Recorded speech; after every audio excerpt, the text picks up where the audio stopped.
Zdaj pa ljubezen kot drvina sila, to bomo pa mogli mečko bolj hitreje.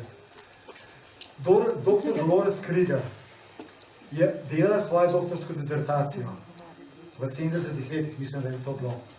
In je v bistvu ugotovila, da določene medicinske sestre imajo boljše rezultate pri zdravljenju kot druge.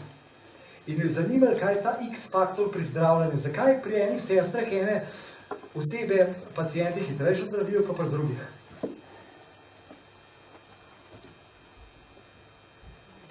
Ja? In je probala vse živo. Probala je v bistvu, da je probala s polaganjem rok, reiki. Probala je, da ima ene večjo osebno energijo. Probala je, da so ene bolj religiozne kot druge. Probala vse žive stvari, ni bilo rezultatov. Potem je pa prišla ena sestra z dopusta, pa pravi, in je že skoraj obupala na svojo dizertacijo. Pa pravi, ta medicinska sestra pravi, mene pa zanima, kako se kaj drži ta pa ta gospa. Joj, sem bila teden na dopustu, pa me res zanima, kako je za njo. Pa je klikala. To pa nisem testirala.